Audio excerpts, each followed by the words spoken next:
Okay, hello. We started a couple minutes early to give people time to jump in. Um, I'm Chris. You probably know that, but I wanted to stream sort of an Ask Me Anything, and also maybe talk to you about the game that just launched today on Kickstarter, Highcaster.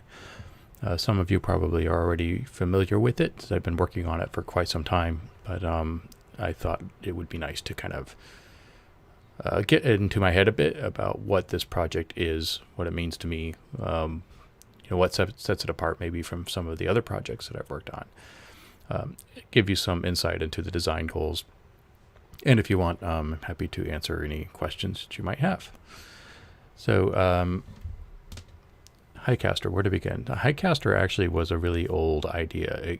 There was in the 90s, I made a fantasy world called, as part of a game called A World Without Stars. And the idea was that this fantasy realm had no stars, and that was because there were gods that were stars in the sky, and they fell. The stars are gone. That idea persisted for quite some time, but I never really found a good place for it or a good home for it. I even wrote a novel or two based in that setting. Never published that. Actually, I don't think I'd ever want to reveal what I wrote.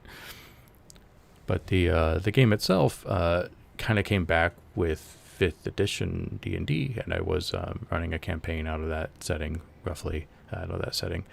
And I was trying to find a good home for it in terms of a system. And over the last couple of years, as I've been iterating upon the Great American Novel chassis, the Great American Novel was iterated into the Great American Witch to handle the sort of, more intense sort of gameplay that comes with that game. Wanted to adapt it for the fantasy world, and that's what Highcaster ended up becoming.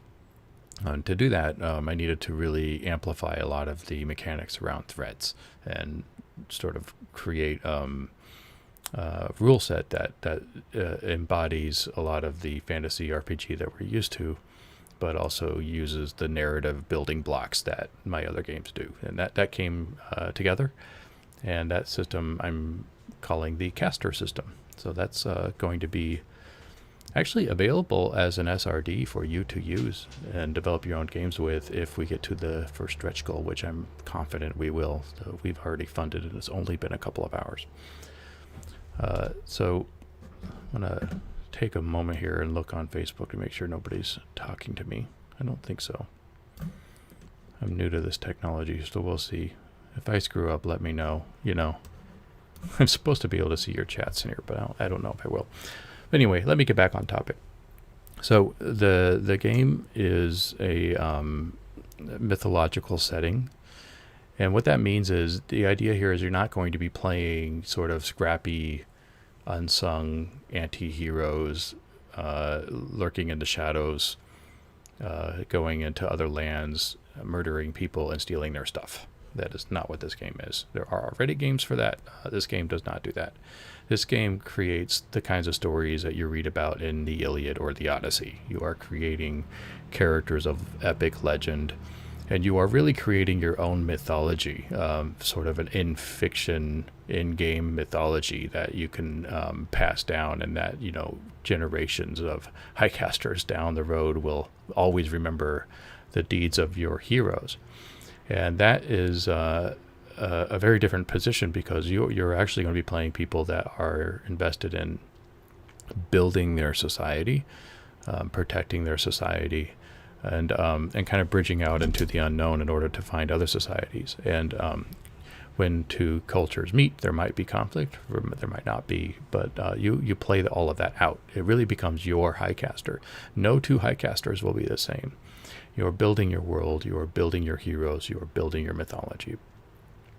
The game works around the premise that there are structured cultures. In other words, you will all be playing a shared culture.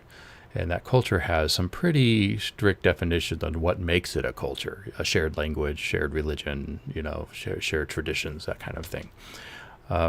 But there can be any number of heritages in that culture.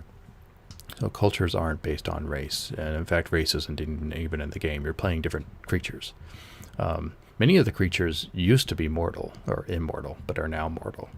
So you get to play the equivalent of angels and demons and unicorns and fae and all of those sort of legendary creatures, but as mortals.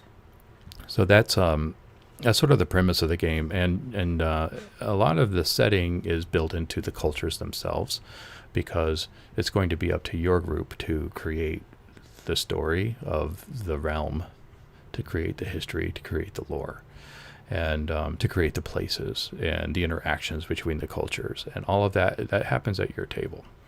So there's a lot in the cultures and what they represent, and that was done for a lot of reasons. We're trying to, in this game,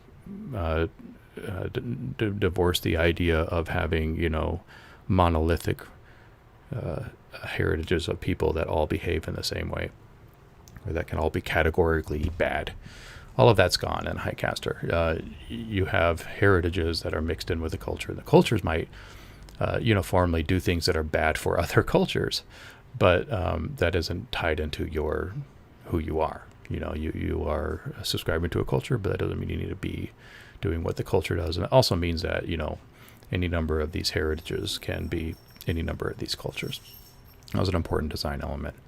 The other important thing that I wanted to accomplish with Highcaster was to really just allow you to have the keys to the kingdom. One of my frustrations with fantasy settings is that everything seems to be so embedded already, and by the time I get to it, I have to take a master class in understanding that setting completely. And so I tend to not use those settings. I'll rip them off for my own game and play my version of that setting. But I really wanted to kind of create a tool set, if you will, where you don't have to know eons of history. You don't have to know everything about everything. You just need to know about what your table agrees on and the confines of your culture, and then everything else you build out. And so you could be playing this game indefinitely. And you could play multiple characters that all have a shared setting, and trying to create your own universe with it. So those were the principal design goals around the game. Oh yeah, Kurt, you can start talking to me. Although I'm not seeing this in my other system, so I should probably pay attention to Facebook. If you have any questions, please lob them in. This is live entertainment. Who knows what will happen? Who knows what will be said? I don't know how much of a delay is. I think there's a bit of a delay, so if it takes me a minute, that's why. What was I going to say? I should probably talk a little bit about where the personal connection I have with this game. I've been working on Highcaster deliberately for about 3 years, and it's taken me a long time to iterate it into a system that I'm comfortable with. And there were a lot of it was a really long journey. Usually I'm pretty quick with my game designs, especially since I have a system that I iterate from. But this time it was rough, man. It took me a while, and it was using really old, using an old vision that goes way back into the 90s. So it's kind of like my childhood fantasy coming to life in a way. And so I've been very, I guess, detailed on how it came together. I've actually scrapped like 3 different versions of it. You're seeing probably the 3rd, if I'm honest, maybe more. So it's a very personal project for me. I'm really excited about getting it out there. Feel free to comment. That's really all I wanted to do in this session, was introduce the game. I'm going to do more of these in the coming week. I'm going to do a video entirely on the different cultures, and then I'm going to do one on the heritages. I'm going to do one on the gameplay. Might even do some sample gaming to show you how the mechanics work. So I'm going to do a lot of these over the next couple of days. I might record some and then like schedule them to be released later, depending upon my schedule. But I just wanted to use these nice streaming channels. All right. Well, let me know if you have any questions. Otherwise, I will probably sign off soon. I think that's all I wanted to say. That and thank you. My God, it was 2 hours. It funded. Which means we're going to get into our first stretch goal. And the stretch goal is to release the rules so that you can make your own games using my system, and that's very exciting. I haven't been able to do that because the system was so different for the setting, but this one is really for any sort of fantasy setting, so it can work for anything. In fact, we were using it to run D&D games. It works great. So if you want a narrative version of a D&D adventure, you can use this. Or you can play Highcaster.